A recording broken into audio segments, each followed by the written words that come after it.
Cet épisode est une présentation de la boutique Maxou qui fait en sorte que j'ai ces magnifiques lampes dans mon décor. Donc Stitch, le Faucon Millennium, c'est des lampes veilleuses Dell 3D. Donc sur la boutique Maxou, vous voyez justement là ici l'adresse du site web. Allez faire un tour. Je vais vous montrer rapidement un petit peu de quoi ça a l'air ce site web-là. En fait, vous allez voir, vous allez retrouver plein de choses là-dessus. Des peluches, il y a des affaires de déco, tout ça. Mais moi, c'est vraiment les lampes là, qui me font vraiment triper.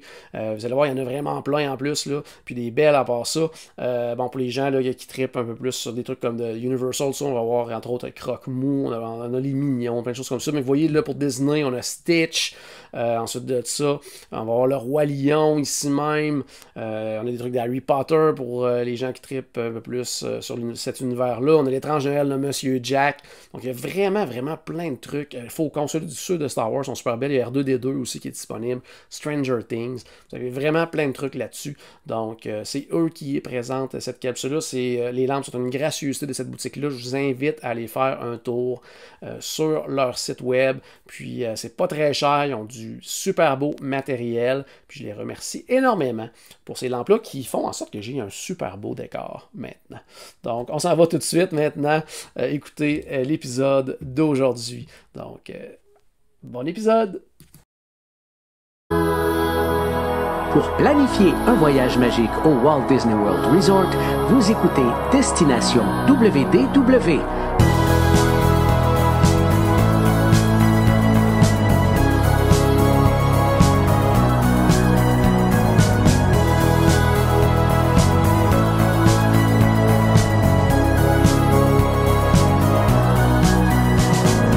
Et voici votre animateur et ami personnel de Mickey, Jean-Philippe Paré.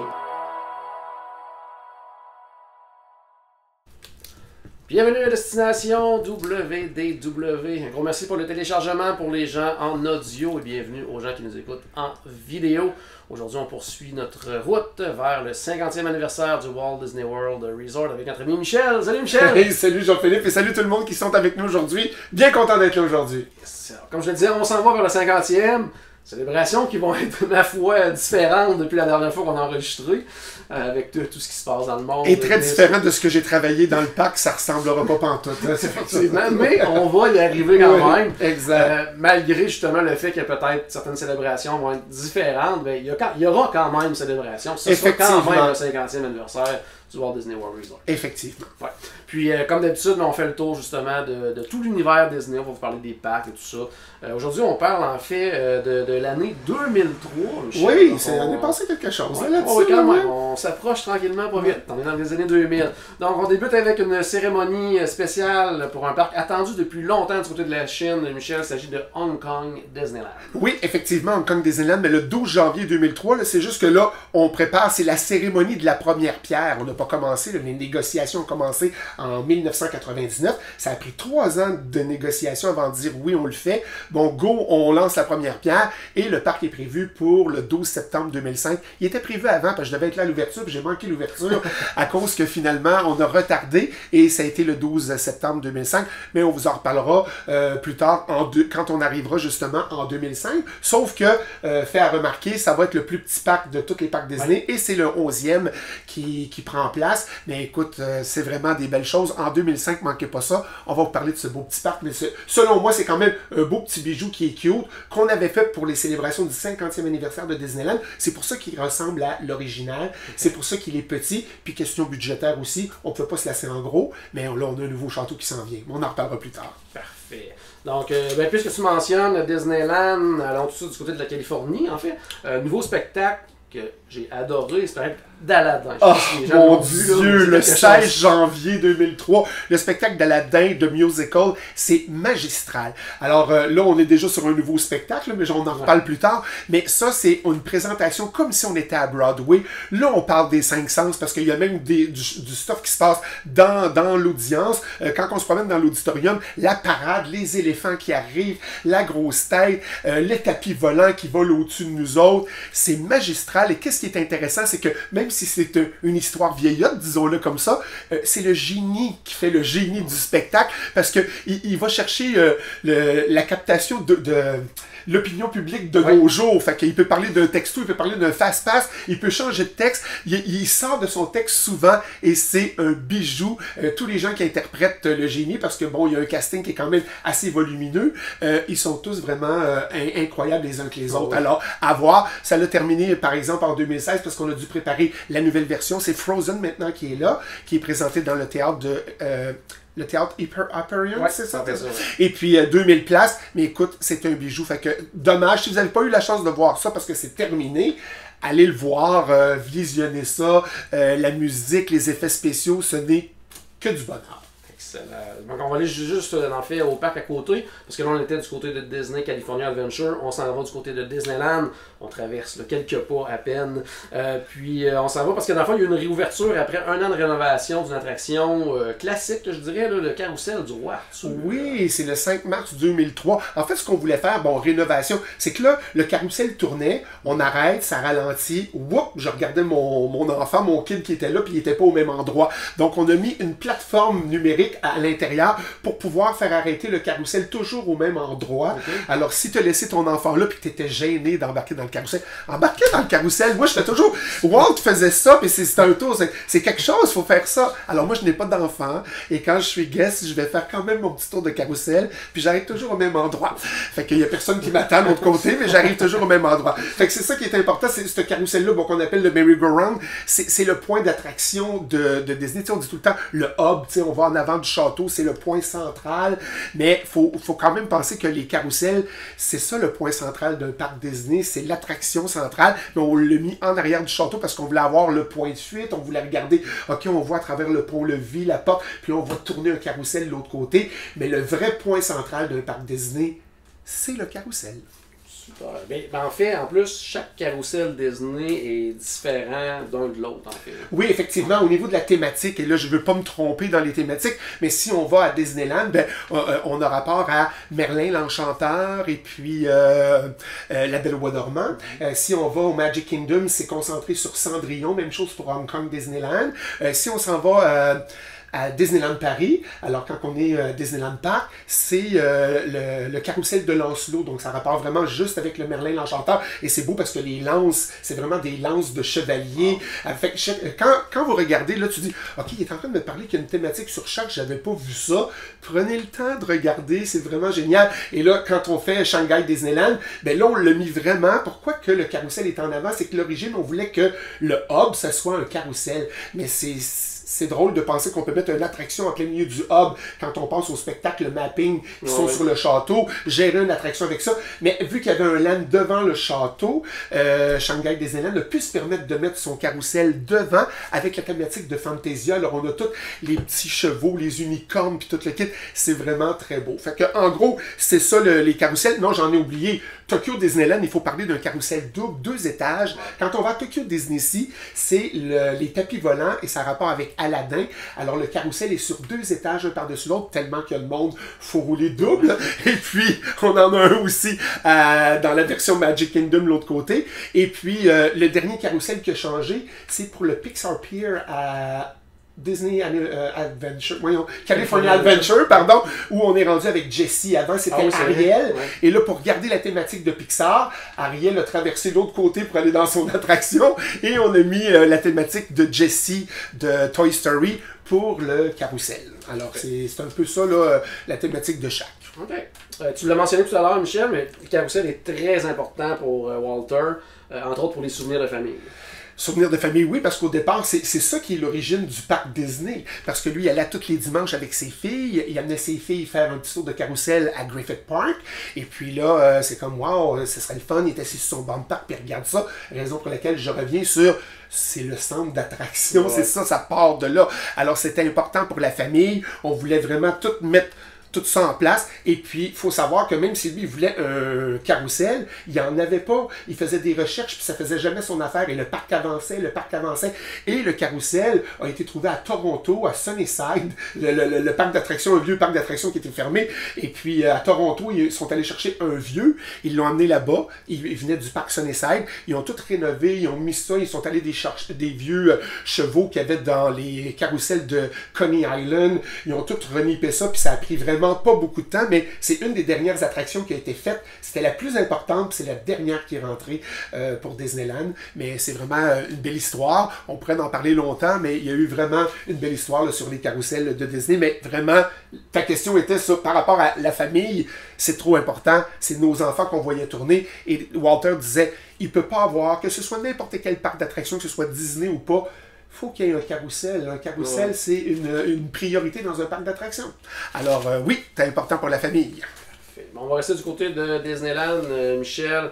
Il y a du nouveau du côté de Critter Country. C'est en fait l'attraction Winnie the Pooh. Oui, Winnie the Pooh, le 11 avril 2003, Winnie the Pooh. Écoute, il y en a dans tous les parcs. En fait, il y a juste Disneyland Paris qui n'a pas de Winnie the Pooh. Alors, on a vraiment... Puis pourquoi on le met dans Critter Country? Parce que toutes les autres sont dans Fantasyland, mais lui, il fitait bien parce que dans la structure où il y a le Splash Mountain, puis les montagnes, toutes les racines des arbres et tout, c'est vraiment bien agencé. Et c'est le seul qui est vraiment placé dans le sens où l'entrée est à l'extérieur, il y a une grange rouge, on embarque dans des... les abeilles vont dans une ruche que je cherche. La ruche est penchée de côté, on embarque dans une ruche, mais c'est tout le même principe, c'est toute la même histoire. Les présentations sont différentes, mais lui il est vraiment une classe à part, et c'est vraiment bien, là, mais c'est ça, c'est la seule exception des autres parcs. On le retrouve à Critter Country plutôt qu'à Fantasyland. On fait un tour maintenant du côté de mon parc préféré, Epcot, pour l'ouverture de l'attraction qui a brisé mon cœur en prenant la place de Horizons. Oui. C'est Mission Space. Le 15 août 2003, on embarque avec Mission Space. Bon, c'est sûr que moi aussi, Horizon, mais on n'avait pas le choix. C'est sûr que Horizon, on va faire une petite parenthèse, ça nous présentait, c'est arrivé en 1982, et ça nous présentait les Maisons du Futur au moment où on pensait que c'était en 82. Oh, oui. J'avoue qu'aujourd'hui, l'attraction serait probablement désuet ou c'est comme Out of Space où on dit, mais voyons donc, c'est pas ça le futur, on l'a dépassé, tu sais. Mais écoute, c'était une attraction qui était tellement bien faite. Mais bon, je tourne la page, on arrive à Mission Space, c'est correct, mais c'est bon, tout le monde connaît un peu le principe, on sait que c'est des gens, on nous donne l'impression qu'on s'en va faire un training pour aller sur la fusée X2, puis on part, on est en 2036 je crois, et puis on s'en va faire notre training pour embarquer là-bas. Alors, moi je vais vous dire une chose, je suis pas du genre ça, là. Je l'ai fait une fois ou deux, là, puis là, c'est assez. Je vais pas aller plus loin.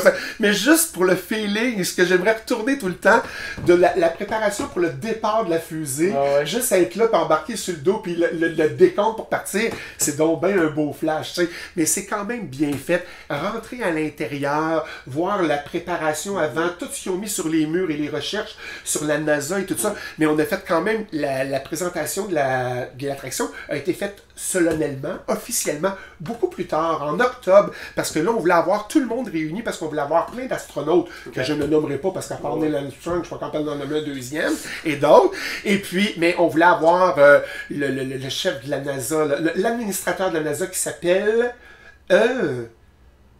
O'Keefe, Monsieur O'Keefe, oui c'est ça, c'est Monsieur O'Keefe.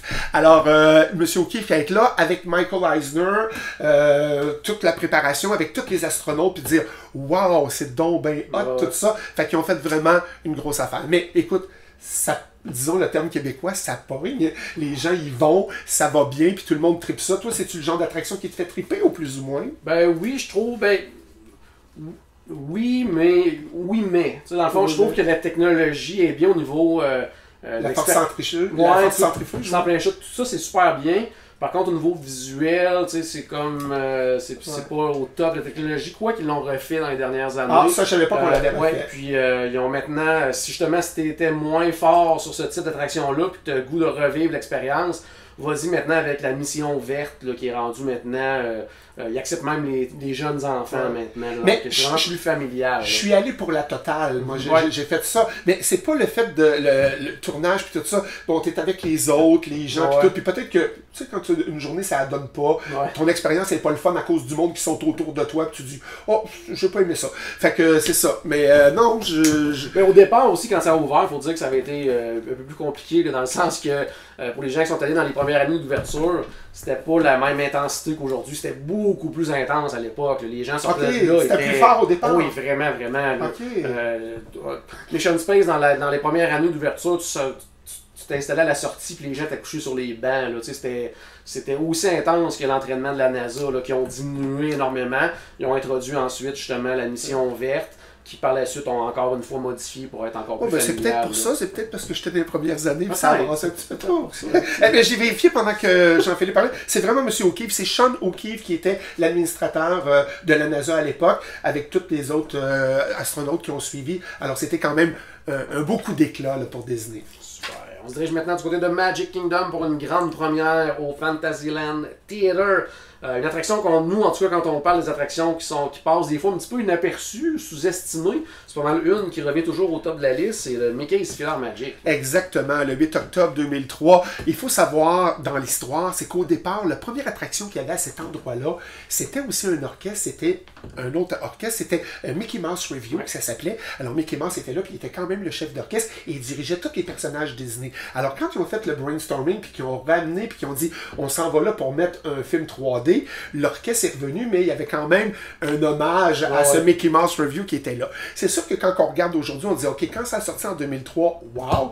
Là, aujourd'hui, le 3D, là, aujourd'hui, c'est un petit peu... partout maintenant. Exactement. C'était comme... Fait que là, c'est plus un événement, mais c'est quand même une détente rafraîchissante. Aller faire un petit nap l'après-midi, tu manques une partie du film, les enfants. Mais je dois aussi dire, qu'est-ce qui est important de tout ça, c'est que ça fait partie des attractions où on parle des 5 sens. On touche vraiment à tout. Fait que tu te fais toucher par l'eau, tu te fais toucher, il y a les odeurs, il y a tout ce qui va là. Fait que la tarte aux pommes, on la sent vraiment bien. Tarte aux pommes, t'as trop fait, ça faut faire. Ouais, un peu pas.